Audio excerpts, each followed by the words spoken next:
1956 সালের শীতকাল। দ্য টাইমসের সংবাদদাতা ডেভিড হোল্ডেন বাহরাইন দ্বীপে এসে নেমেছিলেন। তখন বাহরাইন ছিল একটি ব্রিটিশ প্রোটেক্টরেট। প্রোটেক্টরেট ব্যবস্থা হলো অভ্যন্তরীণ বিষয়ে স্বাধীনতা থাকলেও বহির্দেশীয় সম্পর্ক এবং শত্রুর আক্রমণ থেকে রক্ষা করার জন্য শক্তিশালী যুক্তরাজ্যের উপরেই নির্ভর করতে হতো মধ্যপ্রাচ্যের এই দ্বীপটিকে। হোল্ডেন একসময় ছিলেন ভূগোলের শিক্ষক। তারপরেই অনেক আশা নিয়ে এই আরব দেশটিতে চাকরি নিয়ে চলে আসা তার। তবে ভারত সম্রাজ্ঞী রানী ভিক্টোরিয়ার সম্মানে আয়োজিত এক দরবারে অংশ নিতে পারবেন এতটাও আশা করেননি তিনি।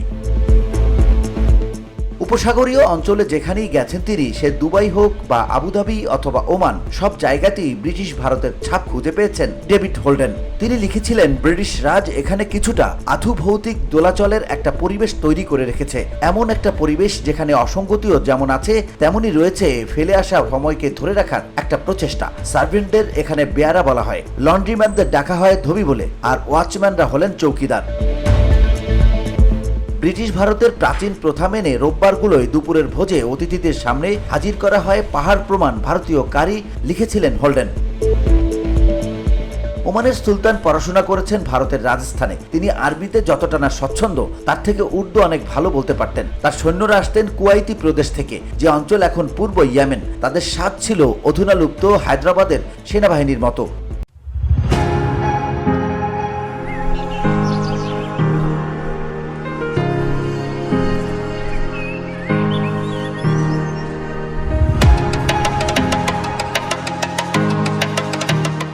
অ্যাডেনের গভর্নর নিজে লিখেছিলেন, এখানে এলে যে কারোরই দৃঢ় ধারণা হবে যে এখানকার ঘড়িগুলো বোধহয় 70 বছর আগেই থেমে গেছে। সেই সময়ে ব্রিটিশ রাজের সোনালী যুগ, সিংহাসনে ভিক্টোরিয়া। তখন একদম নতুন আর বৈপ্লবিক চিন্তাভাবনার আরেক নাম হয়ে উঠেছেন গিলবার্ট আর সালিভান জুটি। কিপলিং ভাঙছেন একের পর এক প্রচলিত বিশ্বাস। দিল্লি থেকে হায়দ্রাবাদ হয়ে দক্ষিণ আরবের উপকূলের সংযোগ এতটাই জোরালো ছিল।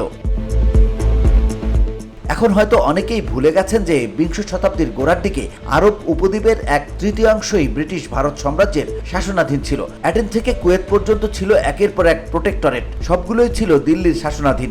তদারকি করতেন ইন্ডিয়ান পলিটিক্যাল সার্ভিসের অফিসারেরা। আইন শৃঙ্খলার দায়িত্বে ছিল ভারতীয় বাহিনী, আর জবাবদিহি করতে হতো ভারতের বড়লাটের কাছে। ইন্টারপ্রিটেশন অ্যাক্ট 1889 অনুযায়ী এইসব প্রোটেক্টরেট আইনতই ভারতের অংশ বলে ধরা হতো। জয়পুরের মতো আধা স্বাধীন ভারতীয় দেশীয় রাজ্যগুলোর যে বর্ণনাক্রমিক তালিকা ছিল, তার প্রথম নামটিই ছিল আবুধাবির। লর্ড কার্জন যখন বড়লাট হিসেবে সেই সময়ে, তো তিনি উপদেশ দিয়েছিলেন কেলাত প্রদেশে বা লুস বেলার মতো ওমানকে ভারতীয় সাম্রাজ্যের একটি দেশীয় প্রদেশ হিসেবে গণ্য করা হোক। পশ্চিম দিকে বর্তমানের ইয়েমেনের অ্যাডেন পর্যন্ত ভারতীয় পাসপোর্ট দেওয়া হতো। অ্যাডিনই তখন ছিল ভারতের পশ্চিম প্রান্তের শেষ বন্দর। বোম্বে প্রদেশের অধীন ছিল এই বন্দর শহর। মোহনদাস করমচাঁদ গান্ধী যখন এই শহরে গিয়েছিলেন 1931 সালে, সেখানে অনেক তরুণ আরব নিজেদের ভারতীয় জাতীয়তাবাদী হিসেবে পরিচয় দিতেন। যুক্তরাজ্য বা ভারতের জনসাধারণের মধ্যে খুব কম মানুষই তখন জানতেন যে ব্রিটিশ সাম্রাজ্য আরব অঞ্চলেও বিস্তার ঘটিয়েছে। ভারতীয় সাম্রাজ্যের সম্পূর্ণ মানচিত্র খুবই গোপনে প্রকাশ করা হতো। প্রথম দিকে তুরস্ক আর পরে সৌদি আরব যাতে কোনো রকম ইন্ধন না পেয়ে যায়, সেজন্য আরব এলাকাগুলোর ব্যাপারে কোনো নথিও জনসমক্ষে আনা হতো না। রয়্যাল এশিয়াটিক সোসাইটির এক ভাষণে একজন বলেছিলেন, একজন ঈর্ষাকাতর শিখ যেমন তার প্রিয় পত্নীকে পর্দার আড়াল করে রাখেন, তেমনি ব্রিটিশ কর্তৃপক্ষের কাজকর্ম এতটাই রহস্যে মোড়া ছিল যে কেউ যদি দুরভিসন্ধি নিয়ে এমন কিছু প্রচার করার চেষ্টা করত যে ওখানে ভয়াবহ কিছু একটা হচ্ছে, তার কথা বিশ্বাস করানো কঠিন হতো। সুয়েজের পূর্ব দিকের সব ঔপনিবেশিক দায় দায়িত্ব থেকে সরে আসার সিদ্ধান্তের অধীনেই শেষমেশ 1971 সালে ব্রিটিশরা উপসাগর থেকে সম্পূর্ণভাবে সরে যায়। সে বছর জুলাই মাসে ডেভিড হোল্ডেন লিখেছিলেন, ব্রিটিশ ইস্ট ইন্ডিয়া কোম্পানির স্বর্ণযুগের সময় থেকে এই প্রথমবার উপসাগরের সব এলাকায় ব্রিটিশদের হস্তক্ষেপের হুমড়ি ছাড়া নিজেরাই নিজেদের জীবন ধারণের ব্যাপারে স্বাধীনভাবে সিদ্ধান্ত নিতে পারবে। একই সঙ্গে ব্রিটিশদের সুরক্ষায় নিজেদের তারা যে নিরাপদ মনে করত, সেই সুবিধাও অবশ্য তাদের আর থাকবে না।